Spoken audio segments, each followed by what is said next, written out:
against you already. Father Simon, Brother Matt, and whoever the sister is. Well, it's Sister Susie from the pub. That's who it is. Mm-hmm. I crave forgiveness for something that occurred in the early to mid-1980s at my friend's 21st birthday bash. It's a truly cowardly episode, and I'm not proud of it. And one I've not divulged to anyone other than my wife of 35 years. I only told her a few months ago as we were listening to other confessions on your immaculate show. You have to confess, she said, but I wouldn't forgive you, she added. Oh. So that doesn't bode well. Yeah. Never mind, on we go. My friend, let's call him Steve, had been the victim of a disastrous perm that he'd undertaken prior to his birthday, which in later years sent his hairline into uncontrolled retreat. Wow. Anyway, his party was being held at a venue that was, as I remember, far too small for the multitude that eventually turned up. When I turned up with a trio of friends, the festivities were already well underway. The room was awash with expensive suits, rah-rah skirts, 5-inch stilettos, the heady fragrance of Paco Rabanne, big hair and enough hairspray to warrant the place a fire hazard. Every so often, Steve, in his very expensive white Armani suit, which is pertinent to what is going to unfold, would come over and talk to us. But we couldn't hear a word he was saying as the DJ had pumped up the volume, as they said back in the day.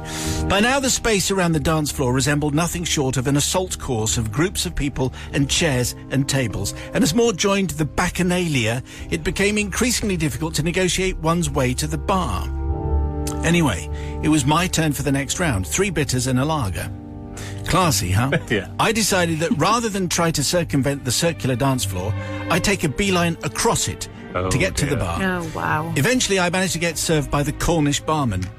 Oh, here we go. You want a tray for that? Yeah. That's all I have to do. What? That was it. He says, "What? Do you want a tray for that?"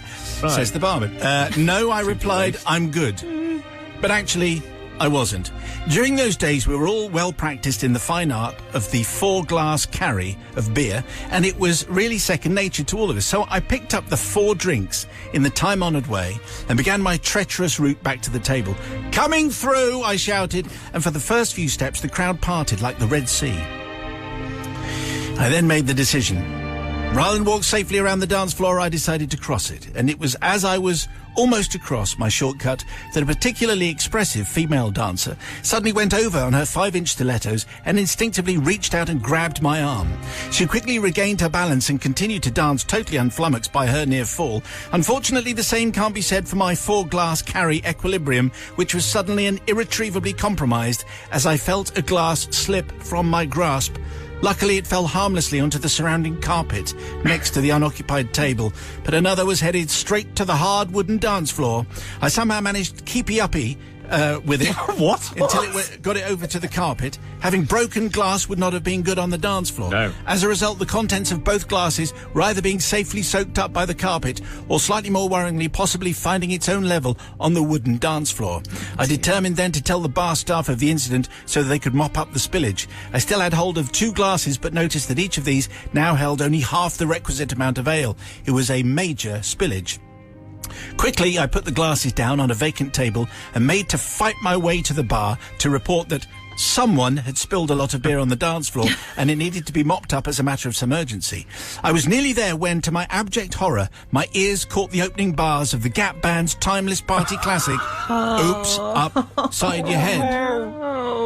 Yeah.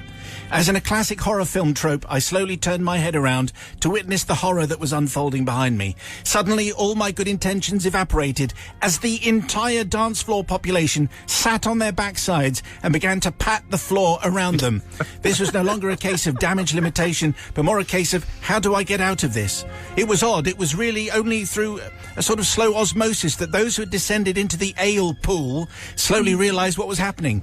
Once they had realised, they all suddenly scrambled to their feet, the blokes dabbing their trousers and the girls trying to keep their beer-soaked skirts from clinging to their legs. There were screams and expletives galore, and those queued at the bar all turned round to look. Taking advantage of the sudden gap left by them, I ordered 4 more drinks. Oh, great. Good. I took his offer of a tray, you want another tray, and steadily made my way back to our table, taking the longer but safer route through the tables and chairs. What's going on there? Asked my friend when I arrived. I turned round and Well, there's quite a kerfuffle going on. Don't know, I said. I think someone spilt a drink on the dance floor. Well, he laughed his head off. A minute or so later, Steve arrived with his ruined hair plastered to his head due to the damaging humidity. And here I've tidied up all the expletives that seem to arrive after every alternate word. Spoken in an impeccable Scouse accent, which I am not. No. Which I am not going to do. Some flipping bar stewards spilt flipping drink on the flipping dance floor, and I've flipping gone and flipping sat in it. Flipping everyone's flipping soaked through. And true enough, the trousers of his pertinent white Armani suit sported a large damp patch on his derriere. But hey, nice pants, Steve. Yeah. Shamefully, I feigned utterly believable innocence and said, oh, that's terrible. You'd think someone would have owned up and got someone to mop it up. As I said, cowardly. Father Simon, this episode haunts me to this day. I beg forgiveness, really, from anyone who sat down to innocently join in Oops Upside Your Head. But mainly, I crave forgiveness too from my wife, who now sees me in something of a slightly different, if not slightly diminished light, for reasons that I think you now understand.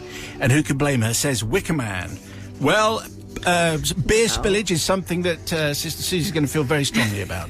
What do you say? Yeah, Wicker Man. I just think I've seen many people trying to carry more than what your hands can carry. Don't do it. Take the tray. You should have taken the tray. They offered you one. Yes. You also should have walked the long way round. Who takes 4 pints across a dance floor? Nobody. Idiots, that's who. I'm afraid I agree with your wife, Wicker Man, and you're not forgiven. Yeah, I thought that was exactly what was going to happen. Brother Matthew. Well, I mean, we were clearly in the 80s there, weren't we, with white Armani suit and Paco Rabanne. Oh, take me back. Am I alone in thinking that anyone who sits on the dance floor has got it coming? Actually, if you yes. sit down to James and sit down or Oops Upside Your Head, unlucky on your head or bottom, be it. I'm absolutely in favour of this, and also the idea that, use it to your advantage. Oh, it appears that everything's now, everyone's out of my way. Another 4 pints, barman. Lovely. Definitely forgiven. But if you wear a white suit, we can see your pants. That's basically what happens.